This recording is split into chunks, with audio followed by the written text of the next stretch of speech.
মহাকুম্ভ কাশী এত জায়গায় স্নান করার পরেও আমাদের মন শান্তি হয়নি। লাস্টে মায়াপুরে এসে গঙ্গাতেও আমরা দেখো স্নান করতে চলে এসেছি। হ্যাঁ, এটা মায়াপুরের গঙ্গা। তো দেখতেই পাচ্ছ জলটা এত ঠান্ডা, আমরা স্নান করতেই পারছিলাম না। তারপরে দেখতে পাচ্ছ প্রভু কীরকম জল ছেটাচ্ছে, তো আমরা যে যাকে একটু জল ছিটিয়ে নিচ্ছিলাম।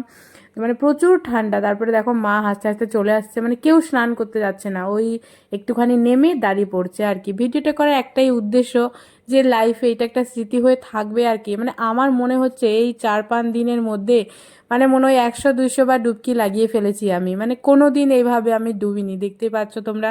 তারপরে দেখো ওর এত ঠান্ডা লাগছে, হাত জুড়ে দাঁড়িয়ে রয়েছে। তারপরে আমরা ডুবকি লাগিয়ে সূর্যদেবকে জল অর্পণ করছিলাম। তারপরে মা বলল চল আমরা একসাথে 3জন একবার ডুবকি লাগিয়ে দিই। তো দেখতেই পাচ্ছ 3জন হাত ধরাধরি হয়ে ডুবে নিয়েছি। মানে প্রচুর ঠান্ডা, খুব ঠান্ডা লাগছিল। আর আমরা এত স্নান করেছি এখানে এসে আমাদের কানে জল ঢুকে যাচ্ছিল, তাই আমরা বলছিলাম যে কানের মধ্যে জল ঢুকে গেল। লাস্টে দাদা স্নান করে নিচ্ছে। তো আমরা এখন চলে যাচ্ছি বাড়ি। দেখা হচ্ছে আরেকটা ভিডিওতে। ততক্ষণ সবাই ভালো থেকো, সুস্থ থেকো। হরে কৃষ্ণা।